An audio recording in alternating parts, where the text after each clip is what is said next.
પાક નુકસાનીની સહાય બાદ હવે રાજ્યમાં તાપને સરકારે ટેકો પણ આપ્યો છે। આજથી મગફળી, અડદ, તલ જેવા પાકોની ટેકાના ભાવે ખરીદી શરૂ થઈ। જો ક્યાં ક્યાં પ્રથમ દિવસે ખરીદીનો શુભારંભ થયો અને ખેડૂતો શું કહી રહ્યા છે।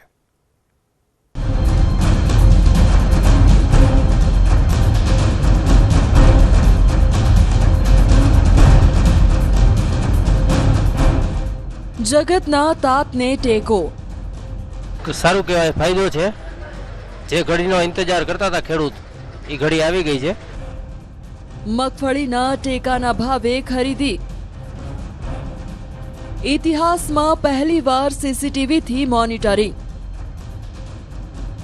રાજ્યભરમાં કમોસમી વરસાદના કહેર બાદ આજે રાજ્ય સરકારે ખેડૂતોને રાહત આપતા ટેકાના ભાવ પર મગફળી અને સોયાબીન સહિતના પાકોની ખરીદ પ્રક્રિયા શરૂ કરી છે। ગુજરાત રાજ્ય નાગરિક સહકારી માર્કેટિંગ ફેડરેશન ગુજકો માસોલ દ્વારા આ ખરીદી પ્રક્રિયા હાથ ધરવામાં આવી છે। પ્રક્રિયાના પ્રથમ દિવસે અલગ અલગ જિલ્લામાં ટેકાના ભાવે મગફળી, સોયાબીન, તલ, અડદની ખરીદી શરૂ કરી છે। જો કે ખેડૂતોની વ્યથા એ છે કે માવઠાના કારણે ખેડૂતોની મગફળીની ગુણવત્તા બગડી છે, જેથી સરકાર દયા રાખી ભાવ ભરે।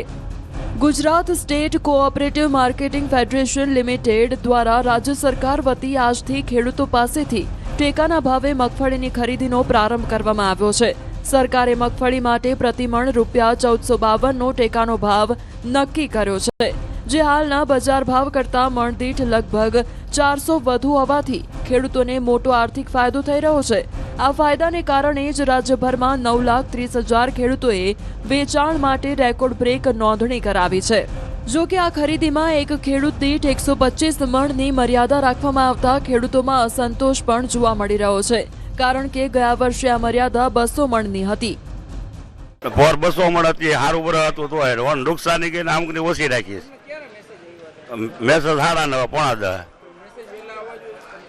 10 વહેલા જ આવવા જોઈએ ને। આ તો માણ ભેરું કર્યું ને વહેલા જ આવવા જોઈએ ને મેસેજ। એ તો બધા 8 વાગે ફોન કરીને 2 વાગે ભરી રહ્યા।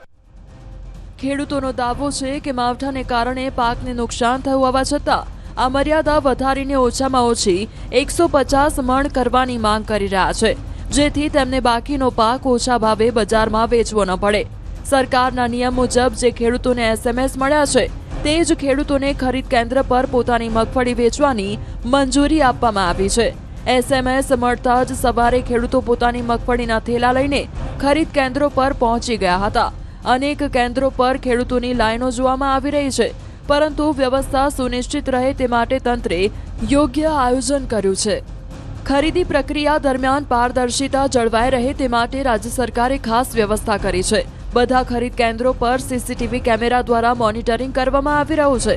આથી ખરીદીમાં કોઈ પણ પ્રકારની ગડબડ કે ગેરવહીવટ ન થાય તેની કાળજી લેવામાં આવી રહી છે। રાજકોટ જિલ્લાના અલગ અલગ 11 કેન્દ્રો પર ખરીદી શરૂ કરવામાં આવી છે। ચાલુ વર્ષે રેકોર્ડ બ્રેક રજીસ્ટ્રેશન વચ્ચે ખરીદી શરૂ થઈ છે। અલગ અલગ મંડળીઓ દ્વારા ખરીદી શરૂ કરવામાં આવી।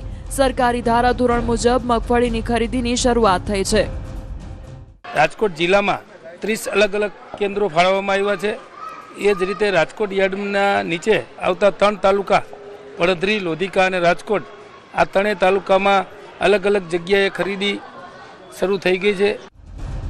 બીજી તરફ રાજકોટ જિલ્લામાં ખેડૂતોને દૂર સુધી ધક્કો ન ખાવો પડે અને ગામડાઓની નજીક કેન્દ્ર મળી રહે તે માટે પણ વ્યવસ્થા કરાઈ છે, જેથી ખેડૂતોને વધારાનું ડીઝલ, પેટ્રોલ બાળવું ન પડે। પડધરીના ખેડૂતોને જૂના યાર્ડ સુધી જાજા ભાડા ન દેવા પડે અને એમને ઓછા ભાડામાં ત્યાં વ્યવસ્થા મળી રહે એવી વ્યવસ્થા પડધરી ખાતે 3 કેન્દ્રો આપ્યા છે।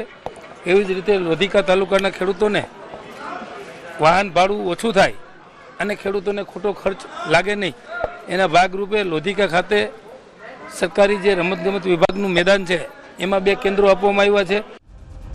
જિલ્લાના 11 જેટલા તાલુકામાં આજથી મગફળી, મગ, અડદ અને સોયાબીનના ખેત પાકોની ખરીદી શરૂ કરાઈ છે। કોલ કરીને બોલાવાયેલા ખેડૂતો વહેલી સવારથી રાજકોટ જૂના માર્કેટિંગ યાર્ડ ખાતે પહોંચ્યા હતા।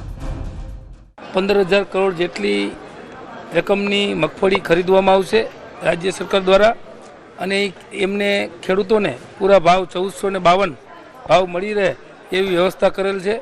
આજથી રાજકોટ જિલ્લામાં 30 અલગ અલગ કેન્દ્રો ફાળવવામાં આવ્યા છે. એ જ રીતે રાજકોટ યાર્ડના નીચે આવતા 3 તાલુકા પડધરી, લોધિકા અને રાજકોટ. આમ ખુલ્લા બજાર કરતા ટેકાના ભાવ વધુ મળતા ખેડૂતોએ ખુશી વ્યક્ત કરી હતી.